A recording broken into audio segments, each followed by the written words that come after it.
사랑하지 않을 수 없다. 이게 무슨 말이에요? 사랑하지 않을 수 없다. 사랑한단 말이에요? 사랑 안 한단 말이에요? 그렇죠. 다 똑똑하시네요. 사랑을 하되 엄청 많이 한다는 뜻이죠. 그거를 강조하는 표현이 사랑하지 않을 수 없다, 이런 표현이에요. 또 이런 말이 있습니다. 내가 가지 않고는 못 배기겠네. 가지 않을 수 없다. 이거 간단 말이에요? 안 간단 말이에요? 간단 말이죠. 이런 거를 이중부정이라고 합니다. 이중부정. 부정을 2번 쓴다 이 말이죠. 부정을 2번 쓰는 의미가 뭐죠? 강조하기 위해서죠. 내가 반드시 그렇게 하겠다라는 거예요. 그런데 이 이중부정이 성경에서 많이 쓰입니다. 왜? 하나님께서 단순하게 약속을 하면은 잘 안 믿어주니까 하나님께서 이중부정으로 우리에게 약속하십니다. 히브리서 4장 15절입니다. 연약함을 동정하지 못하심이 아니요. 우리 예수님은 우리의 연약함을 동정하지 못하신다가 아니고 동정하지 못하심이 아니요라고 그랬어요. 이건 동정을 한단 말이에요, 안 한단 말이에요? 하는데 끔찍하게도 한단 말이죠. 우리 예수님은 우리를 동정하기 위해서 몸소 우리의 형편을 경험해 보신 분이죠. 인간이 되어서 인간이 당할 수 있는 최고의 고통을 당하신 분입니다. 누가 남의 고통을 제일 잘 이해하느냐? 그 고통을 당해본 사람이에요. 제가 전에도 말씀드린 적이 있는데, 전에 이제 해강교회 있을 때 어떤 그 집사님이 계셨는데 그 집사님 아들이 정신지체예요.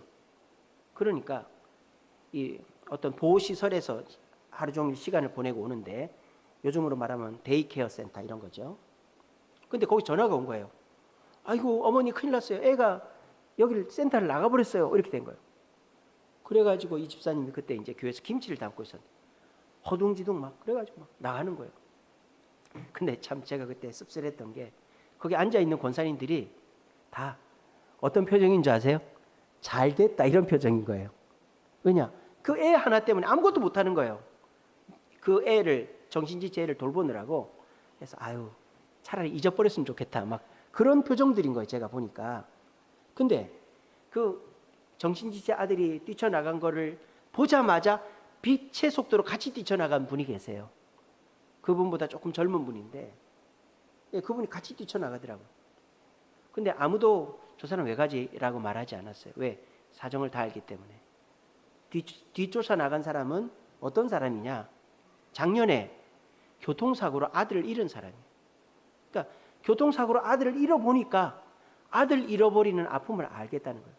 그러니까 남들은 아유 그 정신지체 아들, 그 아들 때문에 아무것도 못하는데, 교회 봉사도 못하는데 그냥 없어지면 어때? 이렇게 생각을 하는데, 이 아들이 작년에 교통사고로 죽은 엄마는 절대 그렇게 생각 안 하는 거예요.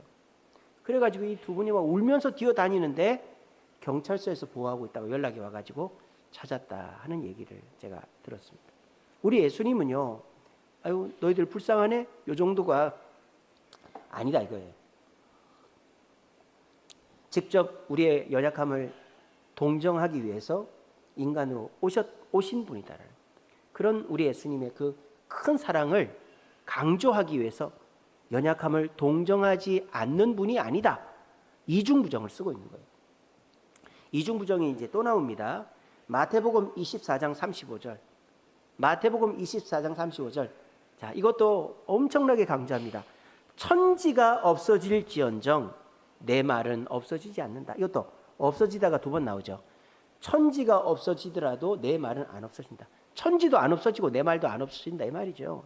이게 무슨 말입니까? 내가 한 약속은 반드시 지킨다 이 말이죠.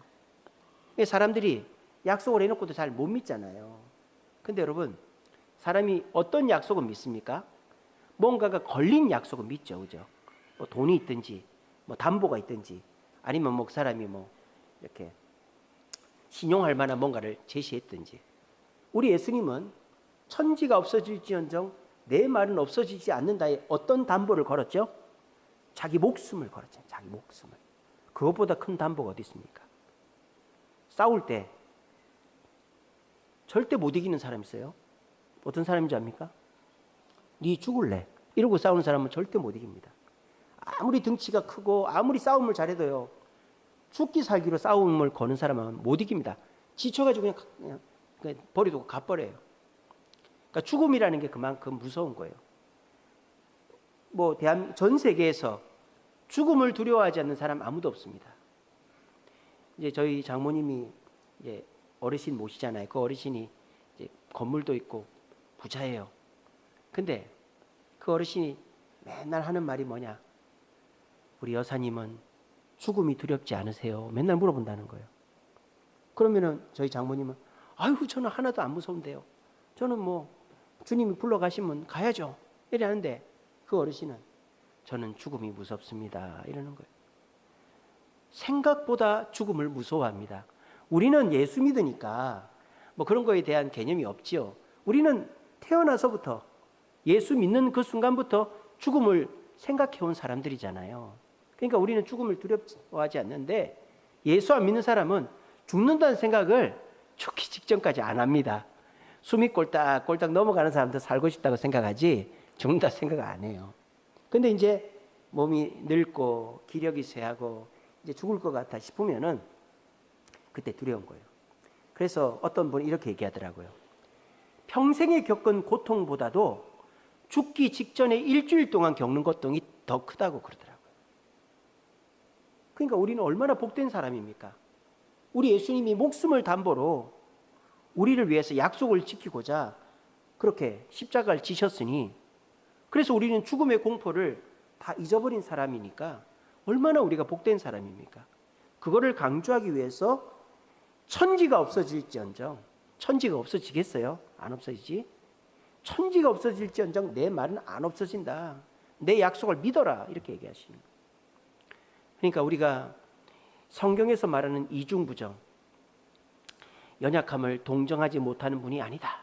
나는 반드시 깊게 너의 그 아픔을 공감한다.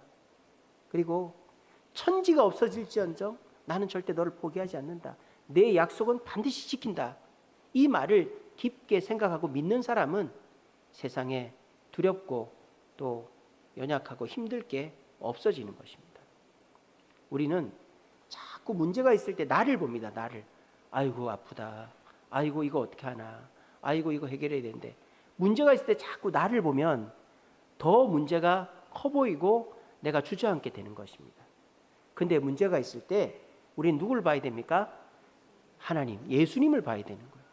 그러면 그 예수님께서 우리 연약함을 공감하시고 그 예수님께서 우리를 반드시 지키시고 보호하시겠다는 그 약속이 떠오르게 되므로 죽음도 두려워지지 않는 그런 담대한 사람이 될 수가 있는 것입니다. 어떤 사람이 담대한 사람일까요? 여러분, 영화를 볼 때 말입니다. 공포 영화를 볼 때 다들 움찔움찔 하거든요. 귀신이 나타난다든지 누가 죽는다든지. 근데 절대 움찔하지 않는 사람이 있어요. 누굴까요? 결말을 아는 사람은 저때 가면 죽어. 저 사람은 절대 안 죽어. 결말을 아는 사람은 그러니까 결말을 알고 보면 재미가 없죠. 스포하지 말라 그러지 않습니까? 이런 것처럼 결말을 알면 아무리 그 사람이 왜소하고 능력이 없고 몸이 불편해도 두려울 것이 없어요. 바로 우리가 그렇단 말이에요. 우리는 인생의 결말을 다 아는 사람들이죠. 그래서 여러분 생각해 보세요. 우리 인생에서 제일 중요한 게 뭘까요? 돈 버는 걸까요? 성공하는 걸까요? 인기 얻는 걸까요? 근데 돈도 나이가 들면 우리 그런 말 있지 않습니까? 50 넘어가면 학벌이 소용이 없고 60 넘어가면은 직장이 소용이 없고 70 넘어가면은 돈이 소용이 없고 80 넘어가면 자식이 소용이 없다. 뭐 그런 얘기. 자식이 먼저 죽는 경우도 있지 않습니까? 그죠? 그래서 나중에 되면 돈도 소용이 없고 직장 대학 졸업장도 소용이 없어요. 그러니까 우리가 인생에서 제일 중요한 게 뭐냐? 죽음 이후라는 거예요. 죽음 이후.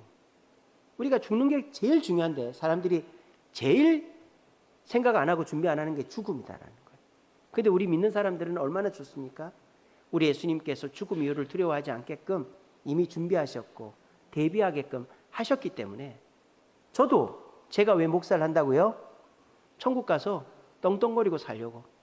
저는 천국에서 제일 부자로 살 겁니다. 저희 집에 많이 놀러 오세요. 제가 맛있는 거 많이 해드릴게요. 저는 이 땅에서 못 먹고 못 입고 부족하게 살아도 천국에서 면류관 받고 상급 누리며 살려고 이 땅에서 이렇게 목사 생활하는 거예요. 그게 남는 거 아니겠어요? 여러분, 뭐 버는 족족 다 쓰는 사람하고 한 푼 두 푼 모아서 집 사고 땅 사고 그렇게 해서 자산 늘리는 사람, 어떤 사람이 지혜로운 사람이에요? 후자가 지혜롭잖아요.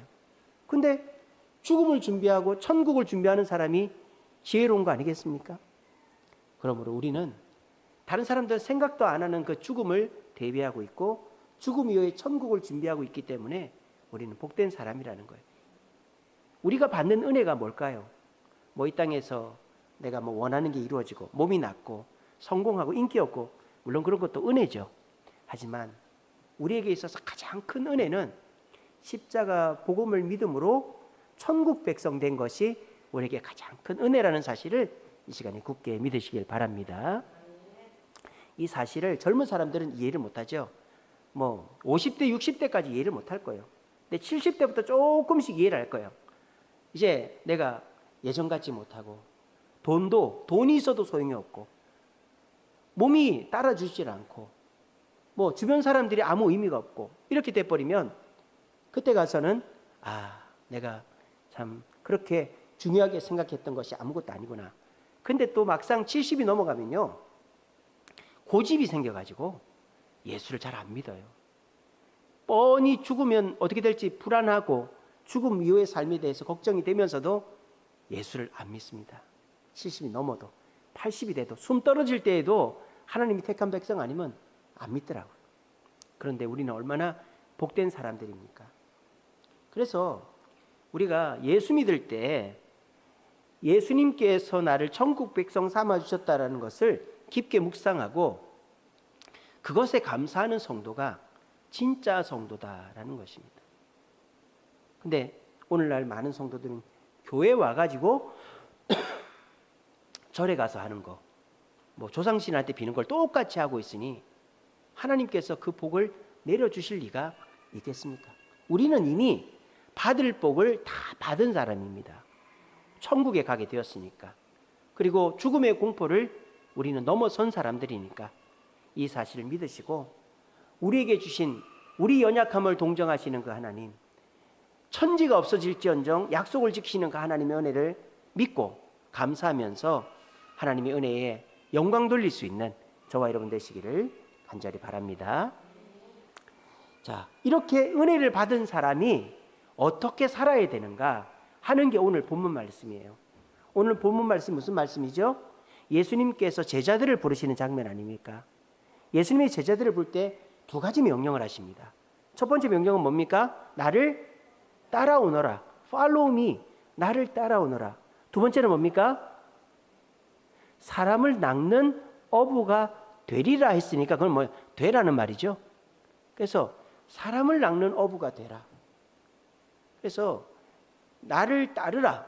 첫 번째 명령이고 두 번째 명령은 사람을 낚는 어부가 되라. I will make you fishers of men, fishers of men, if you follow me. 제가 어떻게 하냐면 우리 세한이래. 한결이가 미국 우리 유학할 때 어느 집 발표회 때 불렀던 노래. If you follow me, if you follow me, are you make you fishers of men? If you follow, 네가 날 따라오면 사람 낚는 어부가 되게 하겠다. 이거는 신약 성경을 관통하고 예수님께서 우리에게 주신 말씀의 핵심이에요. 우리가 책도 그렇지 않습니까? 여러분 책을 쓰는 사람은 책은 한 문장에서 시작해요. 한 문장에서 한 문장을 여러 그 챕터로 구분하고 그 챕터를 또 세분화시키는 게 책이에요. 그래서 잘 쓴 책은 한 문장으로 요약되고요. 또 한 문장을 한 500페이지 책으로 쓸 수 있는 사람이 좋은 작가인 거예요. 그러니까 신약 성경에 나오는 예수님의 이 말씀, 또 그 사복음서나 서신서나 아니 뭡니까? 그 사도행전이나 서신서에 나오는 이 말씀들의 핵심은 뭡니까? 두 개예요. 제자가 되라. 그리고 사람을 낚는 어부가 되라. 복음을 전하라. 이 두 가지인 거예요. 그럼 우리는 어떻게 됩니까?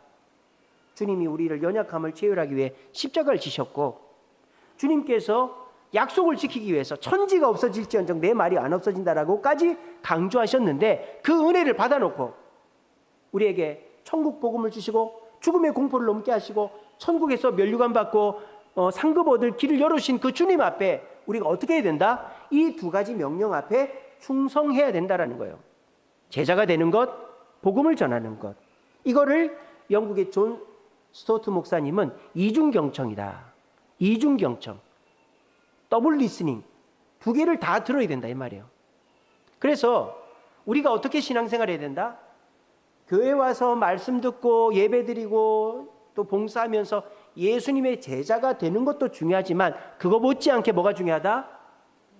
사람들에게 복음을 전하는 것이 중요하다라는 거예요. 그럼 여기에서 우리가 예수님의 제자가 되는 법과 사람에게 복음을 전하는 법은 맥락이 같습니다. 자, 오늘 본문에 보면 이 제자들이 예수님이 부른 제자들이 예수님의 제자가 되는 이 과정이 나오죠. 오늘 뭐라고 그랬습니까? 예수님이 사람을 낚는 어부가 되리라 하시니 그러니까 18절에 곧 그물을 버려두고 따르니라 이렇게 했습니다. 곧 그물을 버려두고 따르니라. 그러니까 이 제자들은 예수님의 말씀을 듣고 그 말씀을 즉각적으로 받아들여서 반응해가지고 자기를 바꿨다라는 거예요. 여기서 곧이라는 말은 즉각적인 순종을 뜻하는 것이죠. 우리가 예수님의 제자, 참된 그리스도인이 되기 위해서는 자꾸 머뭇거리면 안 됩니다.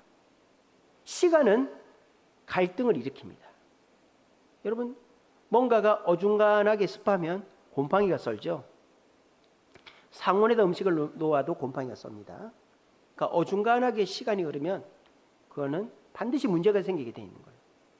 우리가 주님의 제자가 되어서 주님을 따르겠다고 할 때 오늘 이 제자들이 한 것처럼 곧 즉시로 주님의 말에 순종하는 자가 진정 주님의 제자로 거듭나는 자예요.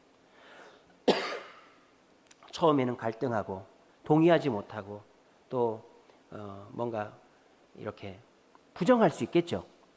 근데 우리가 그렇게 주님 말씀에 즉각적으로 순종을 못하는 사람이었다가도 점점 주님 말씀 앞에 묻지도 따지지도 않고 순종하는 자가 될 때 그 사람은 제자라고 말할 수가 있는 것입니다. 여러분들도 한번 자신을 돌아보시기 바랍니다. 주님께서 이렇게 해라, 이렇게 해야 된다 하시는데 잠깐만요, 제가 한번 고민해 보고요. 그건 내 생각과 다른데요. 이렇게 자꾸 시간을 끌고 내 생각을 대입하면 제자가 되지를 못한다라는 거예요. 주님의 말씀이 분명하다면은 이것저것 따지지 말고 아멘 해버리는 것이 진정한 제자다라는 겁니다. 두 번째로 진정한 제자는 어떤 제자입니까? 그물을 버려두고 라고 그랬습니다. 이 그물은 이 사람들의 생계수단이죠. 생계수단뿐만 아닙니다. 이 그물은 이 사람들의 존재 자체죠. 우리도, 제가 목사입니다. 목사로 제가 목사라는 직업은 돈을 많이 버는 직업은 아니지만 제가 존재 자체죠. 제가 어디 가서 목사라고 하는 순간 사람들은 제 자신을 인간 박희재로 보는 게 아니라 목사로 보는 거죠. 그러니까 저는 친구들 모임에 잘 안 갑니다. 다들 불편해하기 때문에. 예. 욕도 한마디 못하고 야한 얘기도 한마디 못하니까 제가 오는 걸 싫어해요. 그래서 목사라는 이름은 단순히 직업이 아니라 내 존재 자체죠. 여러분들도 한 직장을 20년, 30년, 40년 다니면 그 일이 나를 이렇게 대변하는 대명사가 되지 않습니까? 그죠? 이런 것처럼 이들에게 있어서 그물은 단순히 생계를 유지하는 게 아니라 이제 이들의 존재를 증명하는 거예요. 근데 그걸 버렸다라는 것은 내 존재는 이제 그물이나 물고기로 존재를 증명하는 게 아니라 예수님으로 내 존재를 증명하겠다라고 말하는 사람들인 거예요. 우리가 예수를 믿기 전에는 몇 평의 집에 사는지, 또 자식들이 어느 대학을 다니는지, 또 집이 몇 개나 있는지 이런 게 중요하겠죠. 예수 믿기 전에는. 근데 예수 믿는 사람한테는 뭐가 중요합니까? 물론 그런 것도 중요하지만 예수 믿는 사람한테는 직분이 중요하고 교회에서 얼마나 봉사하고 있는가가 중요하고 얼마나 전도했는가가 중요하고 그 사람이 주님 앞에 얼마나 충성하고 있는가가 중요해요. 우리 예수 믿는 사람들은 사람을 부를 때 뭐라고 부릅니까? 어이 박 사장님, 어이 김 이사 이렇게 안 부르죠. 박 장로님, 김 권사님 이렇게 부르죠. 왜? 우리에게 가장 자랑스러운 것은 직분이니까.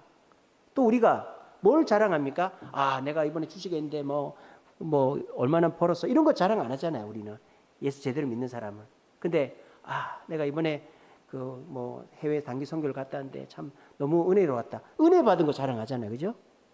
우리 존재가 바뀌는 거죠. 우리의 자랑스러워하는 존재가 내가 소유하고 내가 남들 앞에 자랑하고 싶은 것이 아니라 이제는 주님 앞에서 내가 헌신하고 봉사하고 주님이 기뻐하실 만한 게 내 자랑이 된다. 이게 뭐야? 그물을 버려두고의 의미다. 이거. 우리가 죽을 때 어떻게 됩니까? 여러분, 이 위패라고 있지 않습니까? 그 위패에 뭐라고 씁니까? 성도 누구누구, 집사 누구누구, 권사 누구누구, 목사 누구누구라고 씁니다.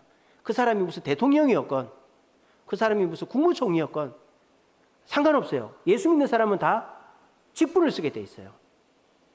예수 믿는데 거기다가 자기가 대통령이라고 대통령 누구누구 그런 사람은 신앙이 없는 사람이에요. 그 사람은 자기가 아무리 대기업 회장이라도 죽을 때는 집사 누구누구라고 쓰는 거예요. 그게 뭔 말이에요? 우리 믿는 사람에게 있어서 자랑할 것은 오직 예수 그리스도 주님 앞에 내가 충성한 증거밖에 없다라는 거예요. 여러분들은 내가 세상에서 사용하는 그물은 자랑스럽게 내 보일 수 있지만 주님 앞에서 사용하는 주님 앞에 헌신하고 있는 것들은 얼마나 자랑스럽게 내 보일 수 있습니까? 저는 교회에서 직분을 맡아 이렇게 헌신하고 있습니다. 저는 교회를 위해 이런 헌신을 하고 있습니다. 저는 주님 말씀을 위해서 이런 것들을 절제하고 있습니다. 저는 주님을 기쁘시게 하기 위해서 이런 봉사를 하고 있습니다. 이런 것들이 있을 때 우리는 진정한 존재 가치를 제자로서의 존재 가치를 가지게 된다라는 것을 그물을 버렸다는 의미에서 우리가 알 수 있는 거예요. 세 번째로 제자들이 어떻게 합니까? 주님을 따르니라 그랬습니다. 따른다라는 말은 뭡니까? 결정권을 내가 갖지 않는다 이런 뜻이죠. 속도나 방향을 내가 정하지 않는다는 뜻이에요. 주님이 가는 곳으로 가고 주님이 빨리 가면 빨리 가고 주님이 오른쪽으로 가면 오른쪽으로 가고 왼쪽으로 가면 왼쪽으로 가겠다라는 거죠. 이게 제자라는 것입니다. 우리가 볼 때는 교회 일이 답답하고 내 경험에 비춰봤을 때 이 교회가 잘못 가는 것 같고 이렇게 하면 안 될 것 같아요. 하지만 주님께서 명령하셨고 교회가 결정을 하면 거기에 따라가는 게 진정한 제자죠. 그런데 내가 사회적으로, 지식적으로, 환경적으로 경험과 지식과 배경이 좋다고 해가지고 그거를 주장하는 것은 진정한 제자의 모습이 아니다라는 거예요. 그러므로 오늘 이 말씀 예수님께서 신약 성경에서 우리에게 하신 두 가지 명령, 첫째는 제자가 되라. 이 제자가 되는 방법은 세 가지다. 첫째는 곧 즉시로 시간에 인터벌을 두지 않고 주님 말씀에 순종할 때 마귀가 틈탈 여유가 없다. 제자는 즉시로 순종하는 자다. 두 번째, 제자는 그물을 버리는 자다. 과거에 화려했던 나의 존재 가치들을 다 내려놓고 현재 주님 앞에서 내가 어떤 자인가를 자랑하는 자가 진짜 제자다. 바울이 뭐랬습니까? 바울은 집안도 좋고 지식도 많고 자랑할 게 많았죠. 근데 그런 걸 다 배설물로 여긴다 그랬지 않습니까? 이게 뭐예요? 이제는 내 존재가 과거의 배경이 아니라 예수님의 사도, 주님을 기쁘시게 하는 그것이 내 자랑의 기준이 됐기 때문이다. 그리고 제자는 어떤 사람이다? 주님이 가라면 가고 쓰라면 쓰고 오른쪽으로 가라 왼쪽으로 가라 주님 앞에 속도와 방향을 맡기는 자가 진정한 제자다. 오늘 이 자리에 계신 분들 수요기도회까지 아까 예배하기 직전에 보니까 지금 비가 억수가 좁니까? 멈췄어요? 다행이네요. 아까 내려오는데 막 비가 억수같이 오더라고요. 근데도 비사이로 막가, 일본 사람 이름입니다. 비사이로 막가. 막 그렇게 오신 여러분들이야말로 요즘 수요기도 안 하는 교회들이 많아요. 수요기도에 사람들이 안 오니까 안 하잖아요. 근데 수요기도에 사람을 안 와도 누가 오실까요? 예수님이 오시잖아요. 그걸 안 믿는 교회는 안 하는 거예요. 사람도 안 오는데 수요기도를 왜 해? 사람이 안 와도 수요기도를 해야죠. 우리 예수님이 오시는데, 우리 만나러 오시는데. 저는 저하고 저희 집사람하고 둘이 하는 건 좀 그렇고 한 명이라도 있으면 할 겁니다. 그러니까 이제 제가 설교하고 반주하고 회중석에 한 명만 앉아 있어도 저는 끝까지 할 겁니다. 끝까지. 그래서 여러분, 이 수요기도의 자리를 지킨다는 거, 여러분들이 참된 제자란 뜻입니다. 여러분, 참된 제자, 주님이 우리에게 주신 그 죽음의 공포를 이기게 하시고 죽음 너머에 있는 것을 준비하게 하신 그 정말 세상에서는 얻을 수 없는 그 은혜를 받은 우리가 첫 번째로 경청하고 순종해야 될 것은 나를 따라오너라, follow me, 그 말에 순종하여서 주님의 제자가 되는 것이 주님의 그 은혜에 보답하는 길이다라는 걸 기억하시고 우리 모두 주님 앞에서 주님, 제가 주님의 참된 제자가 되겠습니다. 즉시 순종하겠습니다. 내 평가의 기준을 주님 앞에 충성한 것으로 다 바꾸겠습니다. 주님이 가라면 가고 쓰라면 쓰고 주님 뜻에 맞추겠습니다. 순종하심으로 내 제자가 되라는 말에 경청하고 순종하셔서 참된 제자가 되시는 저와 여러분 되시기를 간절히 바랍니다. 자, 그런데 요즘 교회들, 또 많은 교회들이 요것만 하고 있단 말이에요. 왜? 전도가 쉽지가 않으니까. 제가 미국에 있을 때 전도 못하게 합니다. 저희 집에서 구역 예배를 하면 신고가 들어와요. 그럼 경찰이 와 있어요. 그거 하지 말라고. 옆집에서 찬송 부르는 소리가 들렸다고, 옆집에서 불편해한다고. 미국은 길거리 전도하면 잡혀갑니다. 그러니까 미국 사람들은 전도를 안 해요. 미국 교회는 전도를 안 해요. 어떻게 하는지 아세요? 남미로, 아프리카로, 아시아로 선교 여행을 갑니다. 그러니까 전도는 할 수가 없으니까 다른 나라에 가서 전도를 하는 거예요. 근데 사실 좀 욕을 먹고 잡혀가고 하더라도 전도해야죠. 그죠? 눈치를 보더라도. 근데 우리나라도 이제 그렇게 되고 있잖아요. 우리나라 전체 인구 중에서 60%가 무종교였잖아요.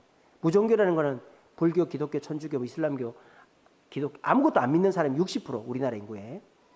근데 지금은 그게 더 넘어 65%인가가 기독 종교가 없대요. 그러니까 한 35% 가지고 나눠 먹는 거예요, 종교 교회들이. 그래서 제가 20년 전 전도사 때만 해도 물어보면 시반 식구들 중에 한두 명이 교회를 다니는 사람이 있어요. 근데 한 번도 교회를 안 가본 사람이 엄청 많은 거예요.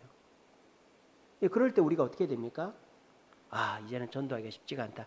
이러면 안 되는 거예요. 전도를 해야 되는 거예요. 왜? 예수님께서 사람을 낚는 어부가 되라고 했기 때문에.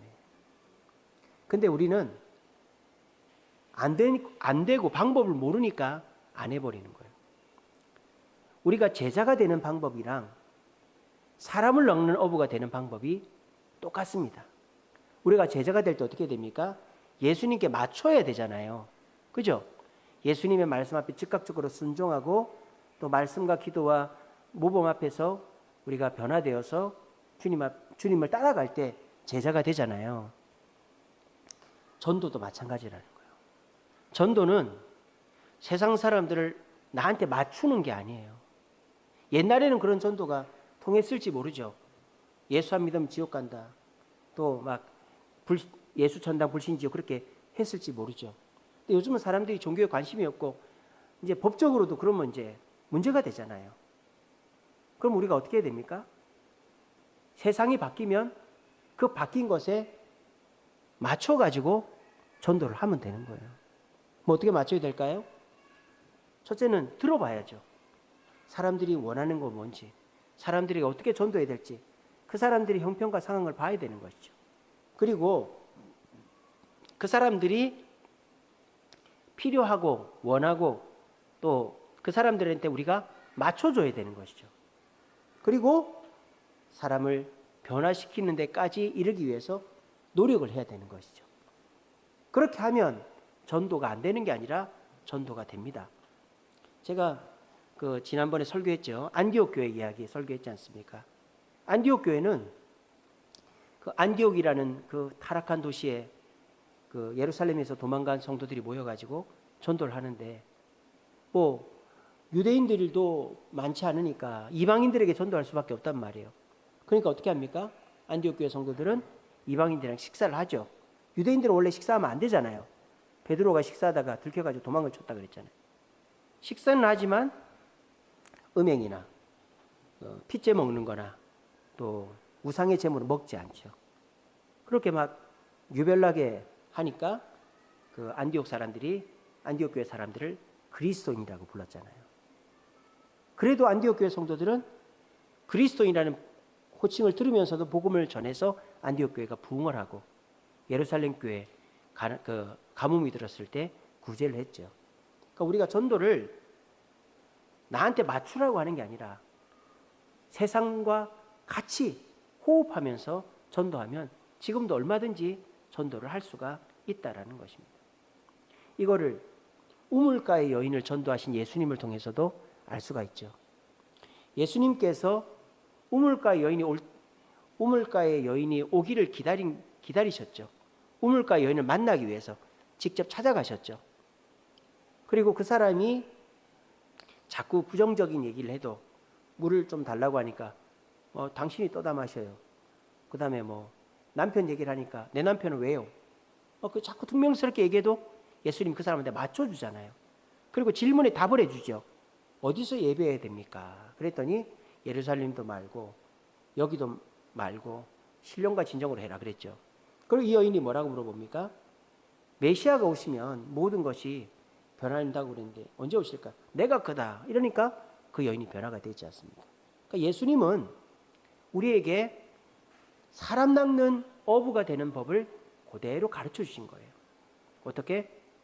세상 사람들에게 관심을 가지고 그들이 뭘 필요하는지를 관심을 가지고 또 그 사람들이 우리를 퉁명스럽게 대하고 우리를 힘들게 해도 그거를 수용해주고 그리고 변화될 때까지 인내하고 기다려주면 우리는 사람을 변화시킬 수가 있는 것입니다. 전도가 안 되는 게 아니라 우리가 전도를 너무 쉽게 포기해버렸기 때문이다라는 것이죠.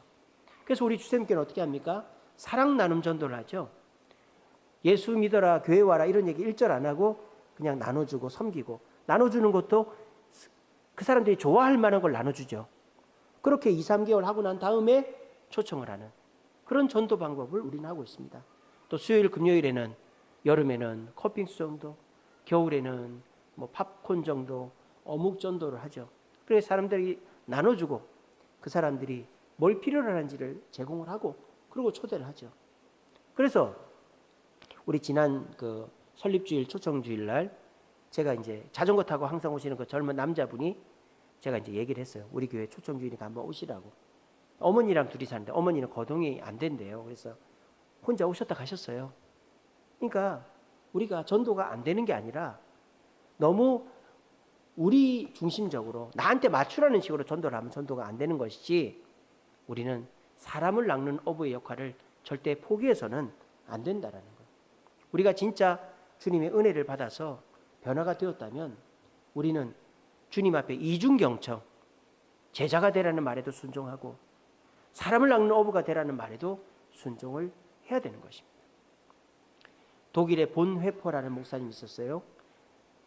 이 목사님은 나치 히틀러가 독일을 지배할 때 이제 그때 목회를 했습니다.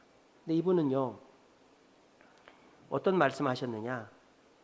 값싼 은혜를 거부했습니다. 예수 믿으면 천국 간다. 이제 그런 단순한 무슨 사형리식 복음 전도를 아주 부정적으로 생각하셨어요. 예수 믿는 사람은 삶이 변해야 된다. 삶이 변하는 사람이 진짜 그리스도인이다. 제자가 되어야 된다. 그래서 주님 앞에 제자 되는 삶을 강조했던 분이 본회퍼 목사님이에요. 근데 이 목사님이 그냥 독일이 망하든 말든 히틀러가 나쁜 짓을 하든 말든 우리 교회만 그냥 잘하면 된다 이렇게 한 게 아니라 히틀러의 잘못하는 행동을 정면으로 도전하기 시작했습니다. 원래 이분이 미국 신학교의 교수로 임용이 됐어요. 아인슈타인도 독일 사람이잖아요. 근데 이 사람이 히틀러 때문에 도망을 갔죠, 미국으로. 그래서 미국에서 핵폭탄을 만들었잖아요, 아인슈타인이. 본회퍼 목사님도 독일을 버리고 미국으로 갈 수 있었어요. 근데 이분은 미국으로 도망치지 않았어요. 내가 세상을 변화시켜야 된다. 나는 이 독일의 주님의 사람을 낚는 어부가 되어야 된다. 그 순교했잖아요, 본회퍼 목사님. 근데 개죽음이 아닌 것이 저까지도 그 목사님을 알고 있으니까 얼마나 훌륭하게 사역을 하고 가신 분입니까? 안디옥 교회 성도들, 우물가의 여인을 전도하는 예수님, 그리고 보네포 목사님은 주님 앞에 큰 은혜를 받은 것에 이중경청, 주님의 제자가 됐을 뿐만 아니라 복음 전도의 사명까지 잘 감당하신 분입니다. 이것을 우리가 항상 기억하고 하나라도 포기해서는 안 됩니다. 교회에서 주님의 진정한 제자가 되기 위해서 즉시로 순종하고 또 내 자랑과 기쁨의 기준을 주님께 두고 그리고 주님이 가라면 가고 쓰라면 쓰고 주님께 모든 걸 맡기는 자가 진정 주님 앞에서 제자가 되는 사람이죠. 그렇게 제자에 머물러 있는 사람이 예루살렘 교회 성도들이었어요. 그렇게 머물러 있으면 안 돼요. 안디옥 교회 성도들처럼 내가 사람들 관심을 가지고 그 사람들과 교제하면서 그 사람들의 의견을 듣고 또 변화시키려고 끝까지 노력을 하면 우리는 사람을 낚는 어부가 될 수가 있는 것입니다. 이 사실을 기억하시고 우리 모두 남이 어떻게 하든지 요즘 사람들 전도 안 하는데요. 교회도 잘 안 나오는데요. 남이 어떻게 하든지 우리 구원은 1대1이고 상급도 1대1 아닙니까? 우리 주세움 교회에게 주님이 상급을 주는 게 아니에요. 박희재 목사한테 주는 거고 여러분들한테 상급을 주는 거 아닙니까? 그러니까 여러분들이 노력해서 상급을 받아야 돼요. 내가 아무리 노력한다고 내 자식들한테 상급이 가지 않아요. 내가 노력해서 내가 상급을 받는 거예요. 그렇게 하기 위해서 참된 제자가 되시고 참된 전도자가 되셔서 하늘나라 갔을 때 멸관과 상급을 많이 받을 수 있는 저와 여러분 되시기를 간절히 바랍니다.